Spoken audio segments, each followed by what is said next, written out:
Afia. Welcome once again to the online IFA classroom.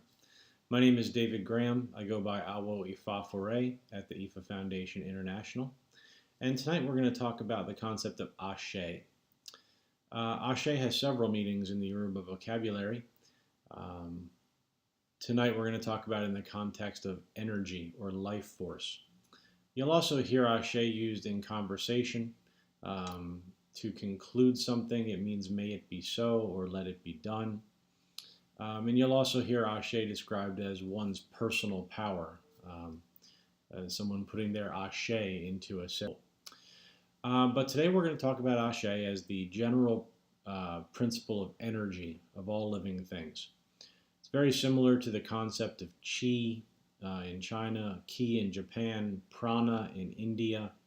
And it's the concept of life force energy that we all possess, that all living things possess, whether they're a plant, fish, human, dog, cat, etc. It is this life force energy that we seek to understand, to align with, and sometimes to read and to use to make our circumstances better in Ifa. Notice that I didn't say manipulate or control. In Ifa, we're hopefully humble enough to understand that we can never manipulate or control other human beings, the Orisha or natural phenomenon that we tap into, or any of the immortals who are certainly stronger and older than we. But we do know that there are times when we need assistance. This would be the idea of going and making an abode to Obatala, for example, for clarity and help with analytical thought.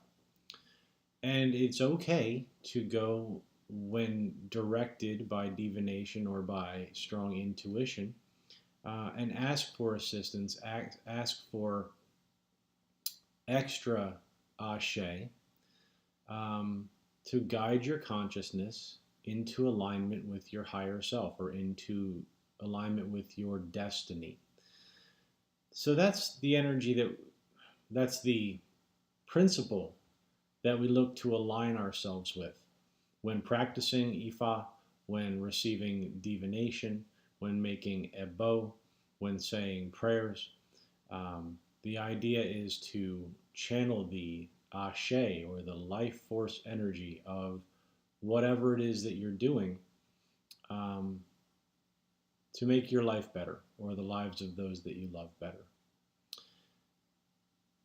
When you open your eyes and observe, you'll understand that energy is all around us at all times. And you'd be amazed at the small percentage of energy that we humans can see. That would be what we define as visible light. You can go out and look up the spectrum of energy on your friend Google, and it will show you the amount that we see versus what is around us at all times.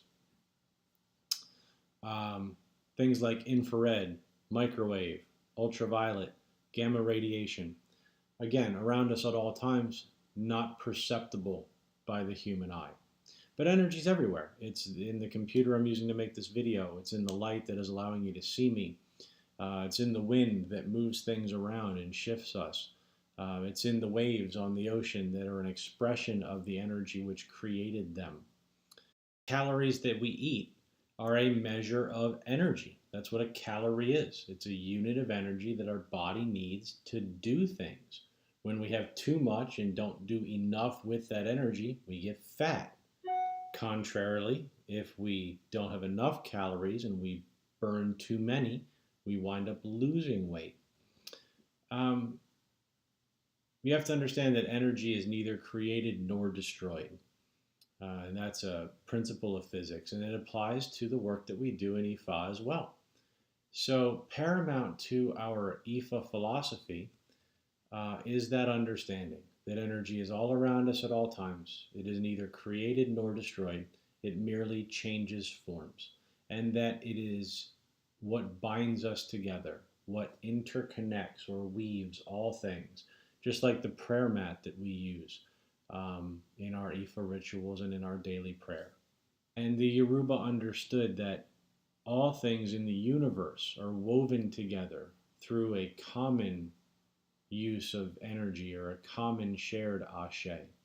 Indeed, even the energy centers in our body, the various chakras, which we'll discuss in another video, were energy sources that could be tapped into, that could be aligned with, and that every now and again got out of whack and would have to be adjusted in order to keep your body running well and to prevent dis-ease within the body. This is the same concept that the diviner uses when clients come to them for divination. Divination is nothing more than a snapshot of the energies that are at play within the client's life, whether those energies come in balance or out of balance, and what is needed in order to either rebalance the client or to get the most out of the energies at play in their life. And that's what's meant when the diviner is reading the Odu. Odu do have specific tales or patakeys associated with them that can be used as teaching tools, but fundamentally at their core, they are energy patterns that carry with them certain attributes, both positive and negative, that the diviner uses to paint a picture of the client's life and what needs to be done. It's imperative that as we progress along our Ifa journey or our Ifa story, that we really come to both an intellectual understanding as well as an emotional spiritual connection to the energies of the universe, to allow them to guide us, to teach us, and to carry us to our highest destiny. I like to say that my teacher, Aluo Phil, told me once long ago that you can intellectually understand all these principles till the cows come home. But Ashe, energy, must be experiential. And what he meant by that was you can read books until your eyes drop out of your head and you can understand the various descriptions of energies, the various descriptions of Orisha, but you must experience these with your heart in order to truly get it. The only way that you experience various energies at play in your life is to take the time to first contemplate the events, people, situations, etc. Then you have to take a minute and reflect on the feeling of those energies, whether they are illuminating, healing, challenging.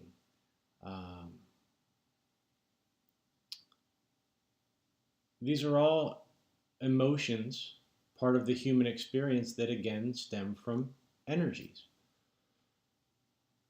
The goal is to live within the natural law and to understand energies at play in your life as they occur.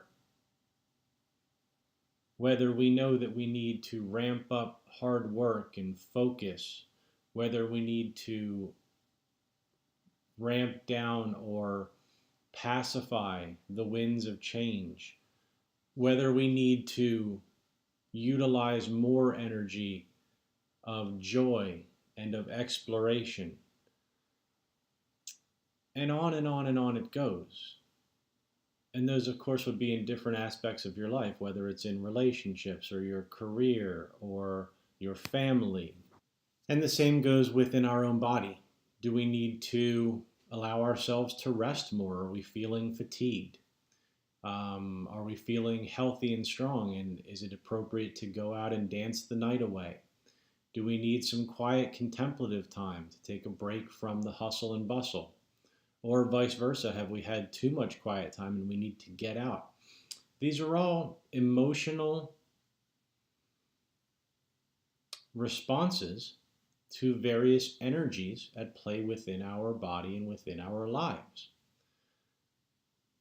So again, as your IFA career expands, as your knowledge base expands, as your world view expands, attempt to expand your Ashe. In this case, I'm referring to your personal spiritual power as your Ashe, by looking at, understanding, and relating to the energies at play in your life when they are at play.